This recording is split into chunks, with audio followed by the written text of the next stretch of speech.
नमस्कार मित्रांनो, तर तुम्ही पाहू शकत असाल आता हा ब्लॉग जो आहे तो महाकालेश्वर ज्योतिर्लिंगाचा आहे। लास्ट ब्लॉगमध्ये आपण त्र्यंबकेश्वर ज्योतिर्लिंग याबद्दल पाहिलं आणि हा ब्लॉग आहे तो उज्जैनचा आहे। आम्ही त्र्यंबकेश्वर ज्योतिर्लिंगाचं दर्शन घेऊन पुढे निघालो आणि संध्याकाळी 9-9:30च्या आसपास आम्ही हॉटेलवरती जेवण वगैरे केलं आणि धुळेमध्ये आम्ही स्टे केला, कारण नाईट ट्रॅव्हलिंग आम्हाला करायचं नव्हतं, त्यामुळे आम्ही धुळेमध्ये स्टे केला। 12-12:30च्या आसपास आम्ही हॉटेलमध्ये चेक इन केलं।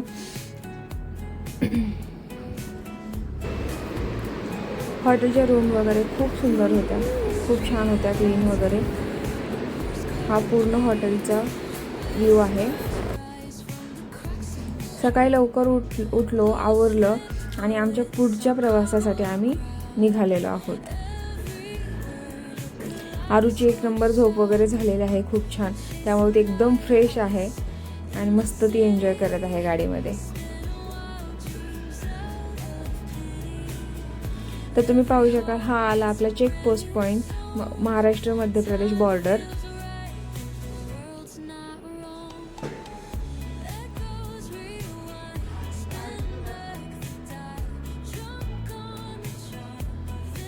फायनली आपण उज्जैनमध्ये पोहोचलेलो आहोत।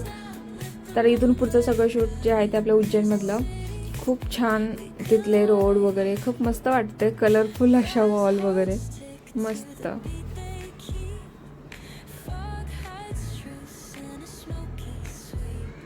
डमरू, त्रिशूळ किती छान आहे ते। ही आहे महामृत्युंजय द्वारची कमान।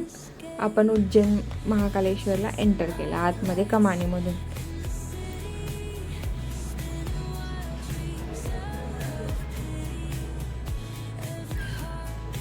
आम्ही उज्जैनमध्ये शिव पॅलेस म्हणून हॉटेल बुक केलं होतं। आम्ही 4-4:30च्या आसपास उज्जैनमध्ये पोहोचलो। हॉटेलवरती गेलो। आरू बघा गाडीत बसून फारच कंटाळली होती, ती गाडीतून उतरली की तिची मस्त इथे स्टार्ट झालेली आहे, मस्त तिचं चालू आहे। तर बॅगा वगैरे आम्ही खाली घेतल्या, त्यांच्या माणसानी बॅगा वगैरे आमच्या रूममध्ये पोहोचवल्या। तिथल्या रूम तुम्ही पाहू शकाल, एकदम प्रशस्त आहेत, खूप मोठ्या मोठ्या रूम आहेत, फ्रेश एकदम, व्ह्यू वगैरे खूप छान आहे तिथला। आम्ही मस्त 5 वाजता वगैरे असं 4:30-5ला तिथं पोहोचलो, चहा घेतला आणि मस्त आराम केला।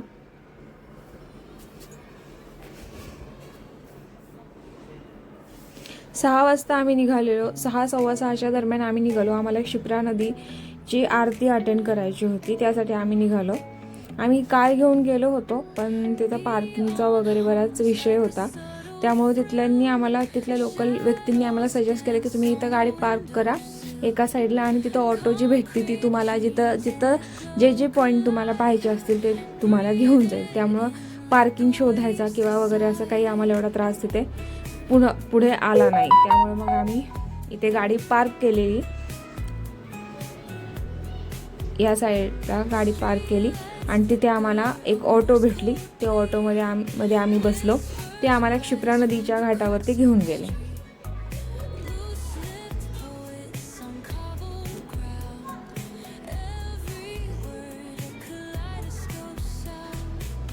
आरूला तर खूपच छान वाटलं त्या ऑटोमध्ये। फायनली आम्ही क्षिप्रा नदीच्या घाटावरती पोहोचलो, तिथं आरती चालू होती, आम्ही पण तिथं आरती घेतली आणि तिथं दिवा वगैरे असं पूजेचं साहित्य पण भेटतं। आपल्याला नदीची पूजा करून तिथे दिवा सोडायचा असेल तर ते आपल्याला तिथं साहित्य भेटतं, तर मी पण ते साहित्य घेतलं। क्षिप्रा नदीच्या इथे मस्त पूजा केली आणि तो दिवा पाण्यात सोडायचा असतो, तर तो मी सोडला।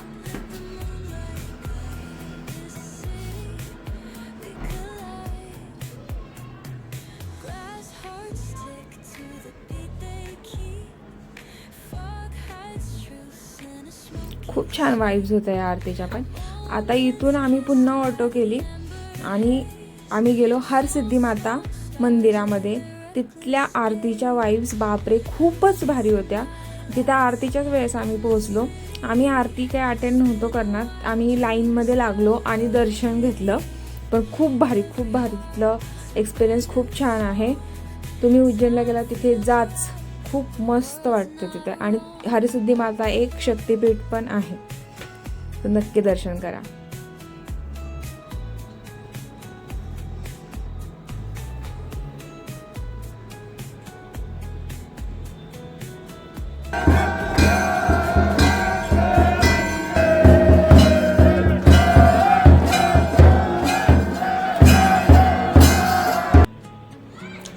हरसिद्धी माताचं दर्शन घेतलं, तिथं थोडेसे फोटो काढले आणि आम्ही पुन्हा निघालो पुढे. तर आम्हाला तिथे एक मसाला दूध म्हणून छान तिथं चालू होतं त्यांचं मसाला दूध बनवण्याचं काम. तर तिथं आम्ही मसाला दूध ट्राय केलं, खूपच भारी होतं. तिथं बासुंदी वगैरे बरंच काही काही भेटत होतं, पण आम्ही तिथं मसाला दूध ट्राय केलं आणि ते टेस्ट एकच नंबर होते.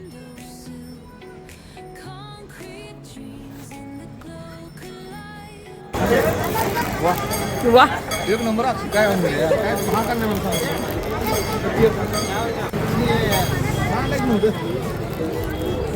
मसाला दूध ट्राय केल्यानंतर आम्ही निघालो, पुन्हा ऑटो केली आणि आम्ही निघालो महाकाल कॉरिडॉरला. तर ते 9:30 वाजेपर्यंत ओपन असतं. तर आम्ही तिथं गेलो. आरूला तर म्हणजे एवढ्या मोठ्या मोठ्या मूर्ती वगैरे बघून खूपच भारी वाटलं. मग तिथे लाईट शो का काय आहे तिथं ते चालू होता. तिथं कथा वगैरे बरंच काही सांगत होते की महाकालेश्वरची कथा, शिप्रा नदीची कथा, असं ते लाईट शोमध्ये ते चालू होतं. ते खूप भारी वाटतं, ते तुम्ही नक्की पहा. आणि तिथल्या मूर्त्या बापरे इतक्या सुंदर आहेत, खूपच छान आहेत, एकदम असा म्हणजे एक नंबर लक्षवेधी, खूप भारी भारी आहेत. आणि प्रत्येक मूर्तीच्या खाली तिथे इन्फॉर्मेशन आहे, त्यामुळे ते खूपच भारी वाटतं. तिथं फोटो काढले वगैरे आणि आम्ही नंतर हॉटेलवरती गेलो, जेवण केलं आणि तिथून पुन्हा आम्ही आमच्या हॉटेलवरती जाऊन आराम केला. आणि रात्री 1:30च्या आसपास पुन्हा आम्ही रेडी झालो आणि निघालो महाकालेश्वरच्या दर्शनासाठी. कारण तिथं गर्दी खूप होती आणि लोक 1 वगैरे वाजल्यापासूनच निघायला लागली होती दर्शनासाठी. सो मग आम्ही 1:30 वाजता निघालो.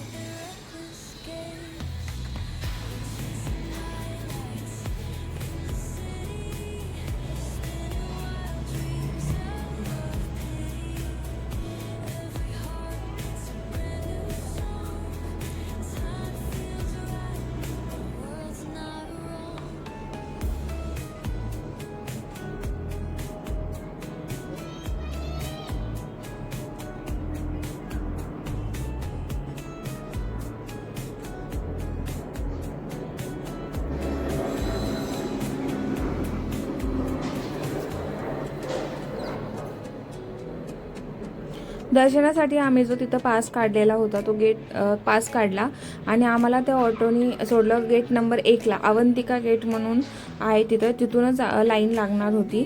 सो आम्ही तिथं उतरलो आणि पुढे दर्शनासाठी थांबलो. संध्याकाळची वेळ, रात्रीची वेळ होती, 2-2:15च्या आसपास आम्ही तिथं पोहोचलो. प्रचंड थंडी होती, खूप जास्त थंडी होती. आरूला तर ते काही ते सहन होतं, तिने जर्किंग वगैरे घातलेलं तरी पण तिला खूपच थंडी वाजत होती. ती थोड्या वेळ तिने तसंच ते गुंडाळून वगैरे बसली, पण नंतर ती झोपी गेली आणि डायरेक्ट मग आरतीच्या टायमिंगला, भस्म आरतीच्या टायमिंगलाच ती उठली 4 वाजता वगैरे. तर फायनली भस्म आरती आलेली आहे. जय जय महाकाल. खूप भारी दर्शन झालं, खूप भारी, 1 नंबर दर्शन झालेलं आहे. आणि तिथून दर्शन वगैरे सगळं होऊन आम्ही 6 वाजता बाहेर पडलो मंदिराच्या. तर तिथला व्ह्यू 1 नंबर व्ह्यू आहे. तिथं फोटोशूट वगैरे आम्ही थोडंसं फोटोज वगैरे काढले, खूप मस्त फोटो येत होते. फोटोशूट झाल्यानंतर मग आम्ही पुढे नाश्ता करण्यासाठी निघालो. ते बाहेर पडल्यानंतर इंदोरी पोहे म्हणून तिथं आहे, 1 नंबर टेस्ट आहे. आणि आम्ही मस्त इंदोरी पोहे सगळ्यांनी खाल्ले आणि पुन्हा आम्ही ऑटो करून हॉटेलवरती गेलो.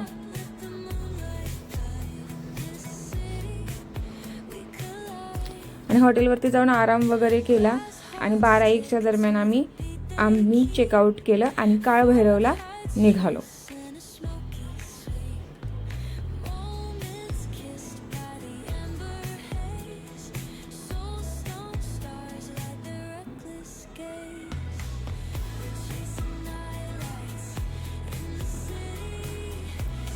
काळभैरवला आम्ही पोहोचलो, पण तिथंही खूपच जास्त गर्दी होती, प्रचंड गर्दी होती.